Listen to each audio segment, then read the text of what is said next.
you all brought your elastic pants for being able to bring into your gut even more prosperity in terms of abundance and wisdom and beauty. It's just, every speaker, it's an abundance of riches here.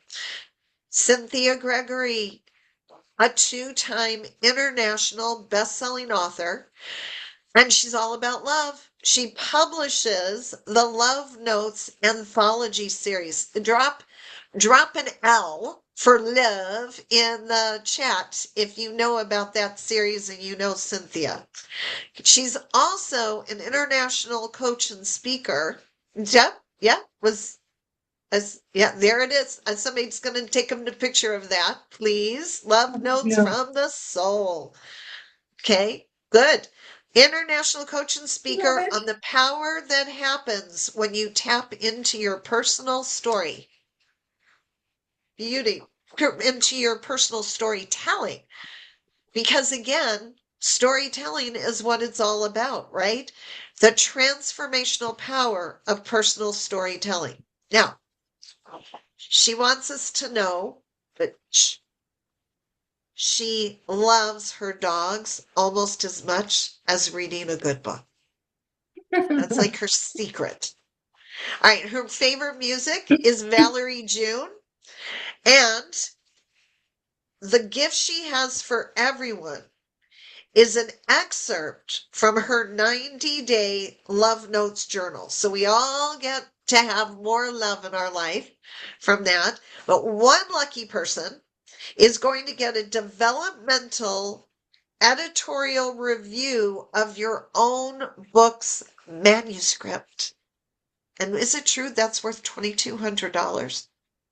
Did y'all get that? If you're the lucky winner, she's going to go through your manuscript and give you an editorial review that she normally charges $2,200 for. Mic drop. Over to you, Cynthia. Thank you. Thank you for that beautiful welcome, Stacy. I'm so thrilled to be in this room. Happy International Women's Day, by the way. I'm in such a happy place. I've been here for 2 days now, and there's so much heart resonance in this room. It's remarkable and so uplifting. And of course, the stories are inspired. And I'm all about the story. I've been in love with stories for as long as I can remember. When my sister and I were growing up and sharing a room, at night we would tell each other stories until we could fall asleep. I'm also a huge fan of independent media. Back when FM radio hit the airwaves, it was revolutionary, and I embraced it. You might remember that. FM radio connected people in a way that humankind had never seen before. And I think that we're in the same kind of evolutionary pivot now, right now. And the summit is just one example of how indie media is delivering content in its own unapologetic way. And I think that's exciting. So what does indie media have to do with stories and story making? Lots, as it turns out. As a creativity coach and book Sherpa, I help people tell their stories and, as a bonus, heal aspects of their lives they may have forgotten years ago, but were always there running in the background of their mind. Examining the stories that we tell about our lives can do that, whether we're writing an entire book, a chapter, or even a poem. It takes a little bit of self-reflection. And as a life coach, I've come to realize that the power that you tap into when you reach into the core of your personal story is your hero's journey, is the gift of your life purpose, because your story is your purpose. It's that thing only you can do how you do, as we've seen all through this summit. And how did I come to know this? Through the power of story making. In my early 20s, I fell in love with literature. I fell in love with Hemingway and Fitzgerald and Flannery O'Connor and Eudora Welty. And you know how it is when you fall in love. You want to consume and be consumed by it. That was me. I wanted to write like that. I wanted to transport people and to find meaning through fable. At first, like many, I was a somewhat enthusiastic but mediocre writer. But I doubled down and I studied and I worked with teachers, and I soon learned to do the work necessary to grow my ability. I discovered Virginia Woolf, Sherman Alexie, Barbara Kingsolver, Louise Erdrich, and Isabel Allende. I just gave you my favorite reading list. I wrote lots of short stories, essays, and articles. My storytelling muscle got really strong, and I started to win a lot of awards for my short fiction. At one point, in those days of really studying hard and working really hard at my craft, at one point a friend said, "It's a good thing you don't have children. You're too selfish and focused on your writing." I can't abandon my passion and remain true to myself, is really what I have to say to that. My passion is story, and I have no regrets. In my evolution as a writer, I thought I was meant to write stories, my own stories. I didn't yet know that I was meant to hold a space for other people to share their stories. Fast forward a few years from that, I'm at a silent retreat in Big Sur, California, along the gorgeous California coastline. I'm at a retreat center high on the hill above Esalen. I'm listening to the monks chanting their morning prayers in the chapel, and I'm reading Mary Oliver sitting in the mist on a bench. I'm so caught up in the moment. I'm actually weeping at the beauty of the moment, and I got a download. I've heard several people during this summit. I was going to call it a retreat. I've heard several women at the summit mention hearing the voice, and I did, and it said Love Notes Anthology. So with Love Notes, I became a consumer of other people's stories. The more I dove into their stories, the more amazed I was at how all the dots in their lives connected to what I came to realize was their purpose. Every single one. I was kind of on my own sociological expedition. And I noticed that the more I fell in love with their stories, the more empowered they became. They began to see the beauty and the elegance and the wisdom of their story and how it was ultimately a gift to the world, a Valentine, if you will. I came to see every soul deep story as a love note to the world where you can rewrite the past and write your own happy ending. And as a result of working with these authors, they began to see their life as not random, but as meaningful. How nice is that?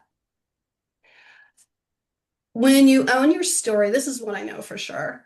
When you own your story, lock, stock, and wine barrel, when you can see yourself clearly, beauty marks and warts and all, you reclaim pieces of your psyche and your soul. This understanding is when I gave up fiction for creative nonfiction, for memoir, essentially, because the Love Notes series are a series of mini memoirs. So, life and all the challenges that make it magical, that's what memoir is for me. And then Love Notes took over. Suddenly I became more interested in the role of personal narrative of our lives, our loves, our careers. And the more I studied memoir, the more I saw the integrations of our stories woven into the way we live in the world. Our stories are not separate from us. We are our stories. And when we rewrite the narrative, we rewrite our sovereignty. This is something else I know. It's like our brains are meaning-making machines, and we tell ourselves stories all the time. The stories aren't always true. Memory is fallible, and that's why it's creative nonfiction instead of just nonfiction. It's creative nonfiction. So as a writer and a coach, I know that we tell ourselves stories all the time. Our brains are pattern recognition machines. As a tool of evolution, we learn to understand the patterns of safety, of danger, of food and love, and creative expression. And then we attribute a story to those patterns, which made it truer for us. And so before the printed word, of course, stories were the histories that we shared from one generation to the next. We use stories for entertainment now in movies and books and podcasts and graphic novels, in haiku poetry and music, in the recordings we make of radio signals in space. They all make stories. So somewhere along the line, in my love of story, I discovered the gatekeepers of literature. there were conventions you had to follow if you wanted to see your name in print. And you know what? I love to see my name in print. It makes me really happy. It makes that little girl inside of me who taught herself to read with Dr. Seuss books out of the cupboard of her grandmother's hutch in the dining room of a house on the prairies of the Palouse in eastern Washington. So happy. So when I got my assignment to produce an anthology of stories by other people about their journeys of transformation, I started to use the formula that won me literary awards on behalf of others. I found out I was a really good editor, and I gave a platform to a community of voices that may never have found a home in traditional corporate publishing. I could help them share their stories, help them realize the importance of rare and, how rare and magical their life really is, and what a gift they are to the world. So, this is my ripple effect theory. When you share your story, you give other people permission to share their truths. You normalize truth, you dissolve shame, you create courage in rooms that you may never enter. Storytelling is not self-indulgent, it's a form of service. Every soul deep story is a love note to the world. We can all use a few more love notes. And when enough people share those love notes, cultures can shift, leadership can shift, possibility can expand. It's also known as the butterfly effect. So sometimes helping people share their stories isn't easy. It's a fairly well-known trope that 8 of 10 people believe they have a book in them. And we have a lot of those everywhere we encounter them. But only 2 of those 8 actually finish their book. Why? Because it's hard. It's hard to write a full-on book. It's hard to bare your soul, to speak your truth, to celebrate the journey. If it was easy, everyone would do it. And it's something that happens to come easily to me, so I help other people do it for whom it's not so easy. There are 3 main reasons that people don't share their personal stories. The first is, you may already know, they don't want to be judged. Because when we put something out, we hold ourselves up there for feedback. The second thing that's really interesting that stops people from sharing their story is they're afraid what will happen if they speak their truth. They're afraid they'll hurt somebody's feelings if they share their truth.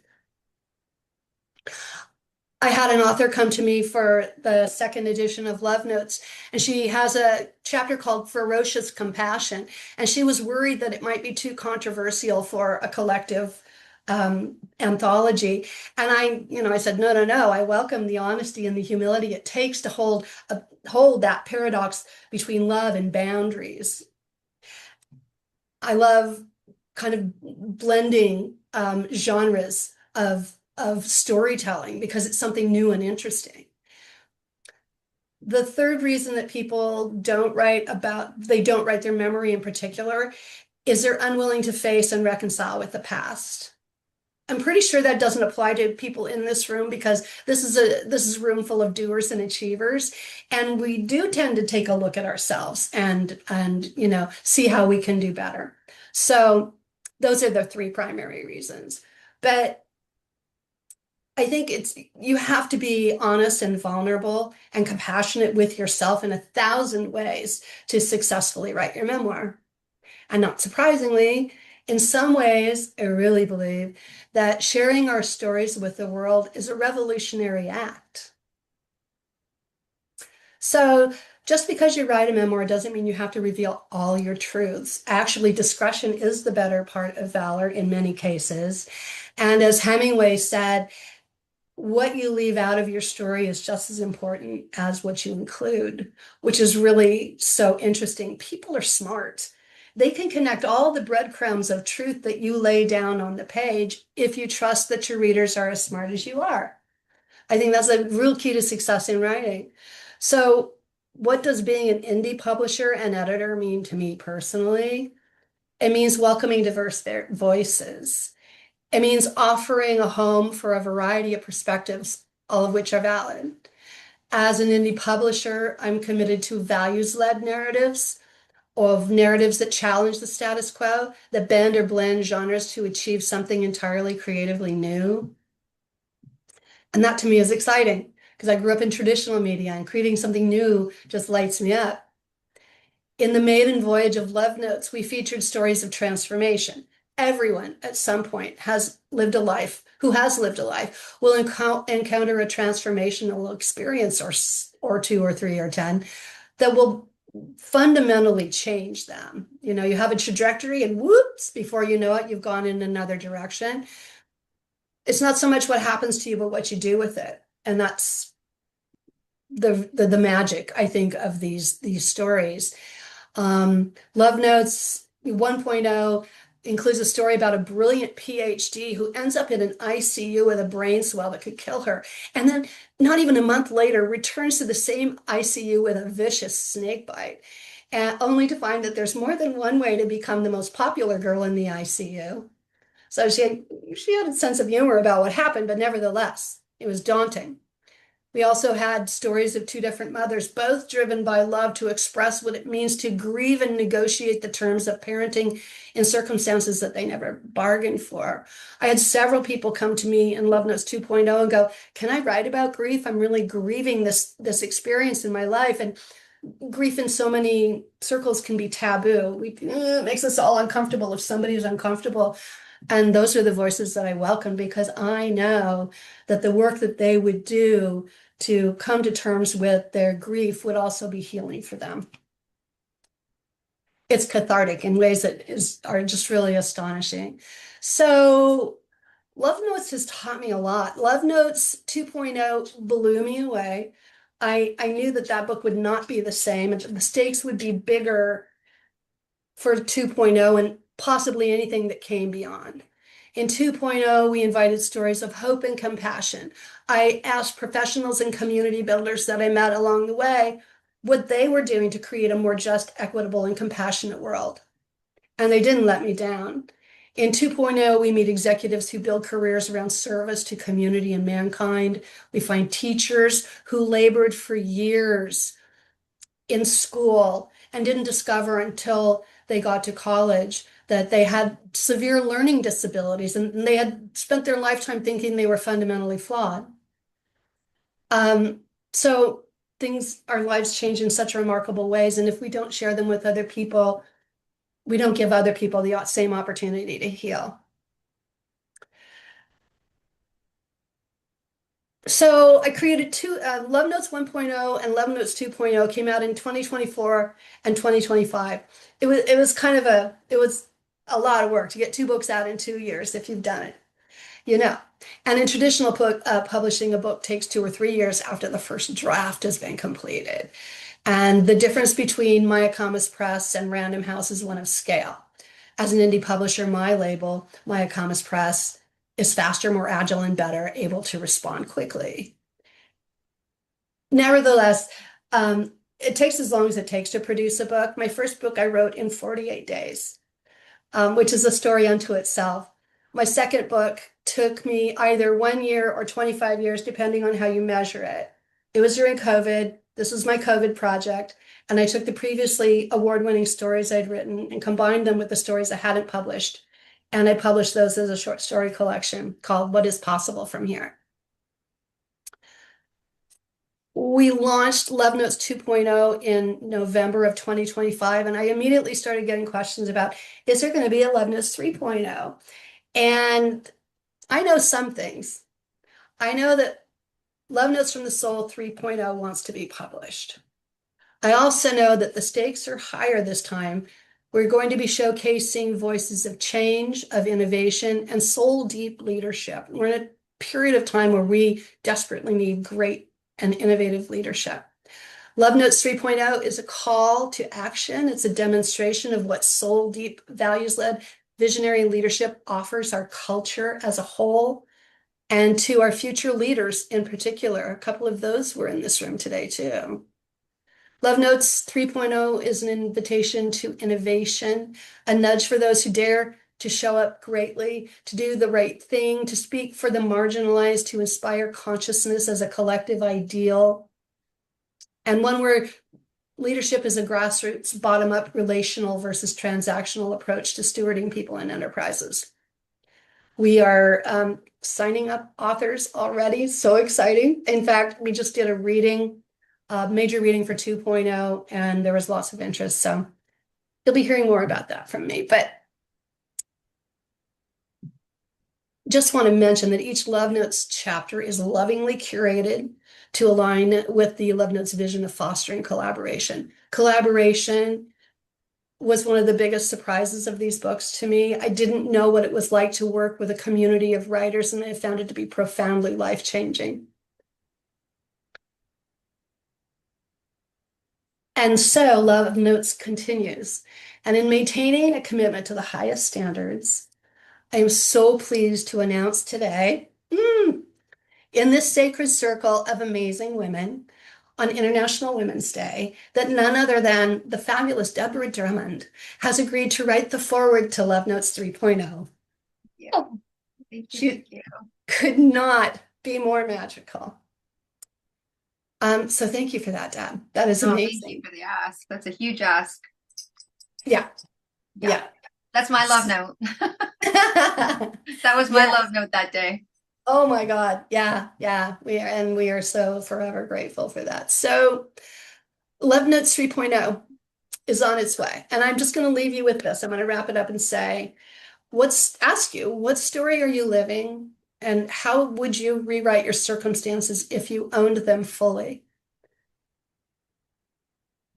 Because the world doesn't need another status quo leader. It needs a leader who knows her story and is brave enough to share it.